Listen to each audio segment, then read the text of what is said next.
The great snack revenge. Marcus discovered the theft on a Tuesday afternoon, standing before his desk drawer with the kind of hollow despair usually reserved for far greater tragedies. His emergency stash are 2 bags of Japanese matcha KitKats, a package of Swedish fish, 3 bars of dark chocolate with sea salt, and his prized bag of honey butter chips imported at great expense from Seoul had vanished. This was not the first incident. For 3 months, Marcus had endured a systematic campaign of snack larceny in the offices of Pemberton Associates, a mid-sized insurance firm where dreams went to fill out spreadsheets. But this time, the thief had gone too far. The honey butter chips had been a gift from his sister, who just returned from Seoul. They were irreplaceable. Marcus was a patient man, the kind who color-coded his file folders and never raised his voice in meetings. But every person has their breaking point,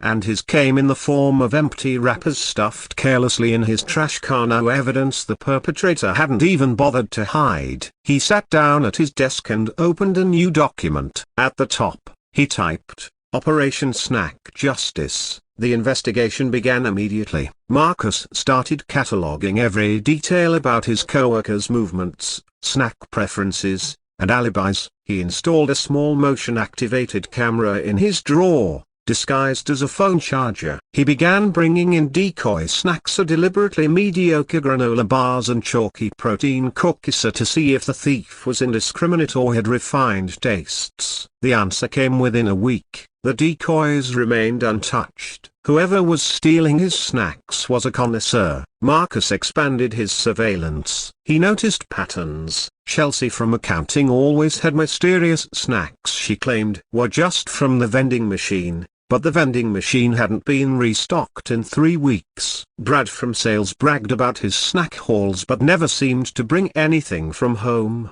And then there was Denise from HR, who had an unusual habit of walking past Marcus's cubicle multiple times a day, always when he was in meetings. The breakthrough came on a Thursday. Marcus had left early for a dentist appointment but doubled back, claiming he'd forgotten his keys. He crept through the office quietly, and there, frozen like a deer in headlights with her hand literally in his drawer, was Vanessa. Vanessa from the executive suite, the CEO's executive assistant. The woman who coordinated the company's wellness initiatives and sent monthly emails about healthy eating habits. Their eyes met. Vanessa's hand clutched his bag of truffle-flavored popcorn. "I can explain," she said, not explaining. Marcus said nothing. He simply took out his phone, snapped a photo, and walked away. But he didn't go to HR. He didn't confront her. He had a better idea. Over the weekend, Marcus became a man possessed. He researched, he planned, he visited 7 different international grocery stores and 3 specialty candy shops. His apartment became a war room. His kitchen table covered with bags, boxes, and a detailed spreadsheet that would have made his project manager weep with pride. On Monday, Marcus arrived early and stocked his drawer with a carefully curated selection. Japanese wasabi KitKats that looked like matcha ones. Chocolate-covered espresso beans that were actually chocolate-covered black pepper balls. Gummy bears made with sugar-free sweetener known for its, shall we say, aggressive digestive effects. Ghost pepper cheese puffs in a standard cheddar bag, and the pie A-tilde copyright Sistencia cookies that looked like chocolate chip but were actually made with black beans and cayenne pepper, a recipe he'd found in the depths of a fitness blog run by someone who'd clearly never experienced joy. He also left a new bag of those honey butter chips in plain sight, prominently displayed. These, however, had been carefully opened,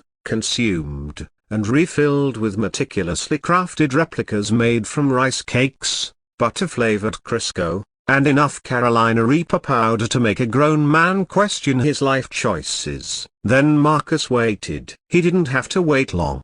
By Tuesday afternoon, Vanessa had made her move. Marcus had received an alert from his camera. He watched the footage during his lunch break. Vanessa, looking furtively around, grabbing the honey butter chips and 3 other items before scurrying away. Phase 2 began Wednesday morning when Vanessa called in sick. She called in sick again on Thursday. By Friday, she appeared in the office, pale and haunted, moving with the careful deliberation of someone who had recently discovered the meaning of regret. But Marcus wasn't finished. Over the next 2 weeks, he played a psychological game of cat and mouse. He began leaving snacks with increasingly ominous names written on the bags in neat letters: vengeance cookies, chips of remorse, the reckoning gummies. Sometimes the snacks were perfectly normal, sometimes they contained horrors the human tongue was not meant to endure. Vanessa had no way of knowing which was which,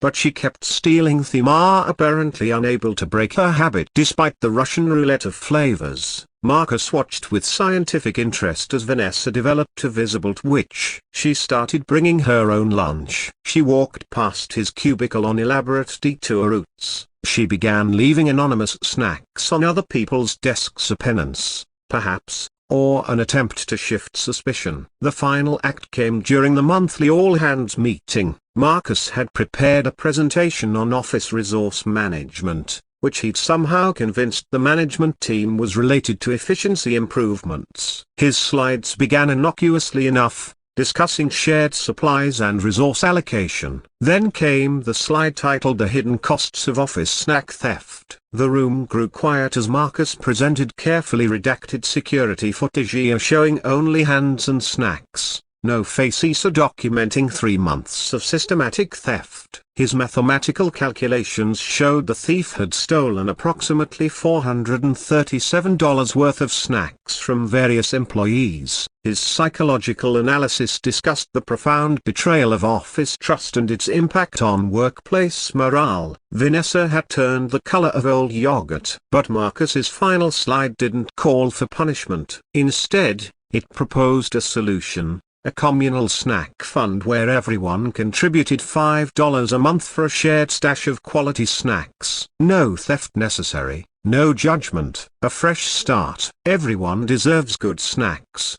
Marcus concluded, looking directly at Vanessa. They just need to ask. The proposal was unanimously approved. Vanessa was the first to contribute, sliding a $20 bill into the collection envelope with shaking hands. After the meeting, she approached Marcus's desk. "Those honey butter chips," she said quietly. "What did you put in them?" "Karma," Marcus replied, not looking up from his computer, with a hint of Carolina Reaper. Vanessa nodded slowly. "I deserved that." "Yes," Marcus agreed. "You did." She turned to leave, then hesitated. "For what it's worth, I'm sorry. I started during a bad breakup, stress eating whatever I could find, and then it just became a habit. A terrible, terrible habit." Marcus finally looked at her. "Vanessa, you make 3 times what I make. You could have bought your own snacks, better ones." "I know," she said miserably. "It wasn't about the money. It was about, I don't know, the thrill, the secrecy. I think I have a problem." "Yes,"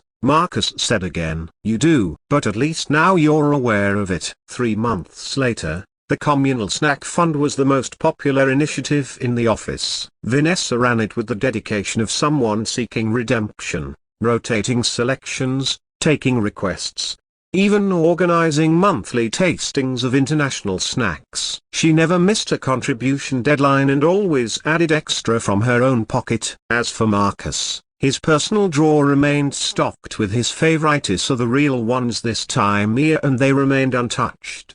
He'd even received a handwritten apology note from Vanessa, along with a replacement bag of honey butter chips she'd somehow procured. He kept the note. He shared the chips at the next snack tasting. Because Marcus had learned something through his elaborate revenge plot, justice was satisfying, but community was sweeter. Though he'd be lying if he said he didn't still smile every time Vanessa walked past his cubicle and her eye twitched, just a little, at the memory of those revenge snacks. Some lessons, after all, should be remembered.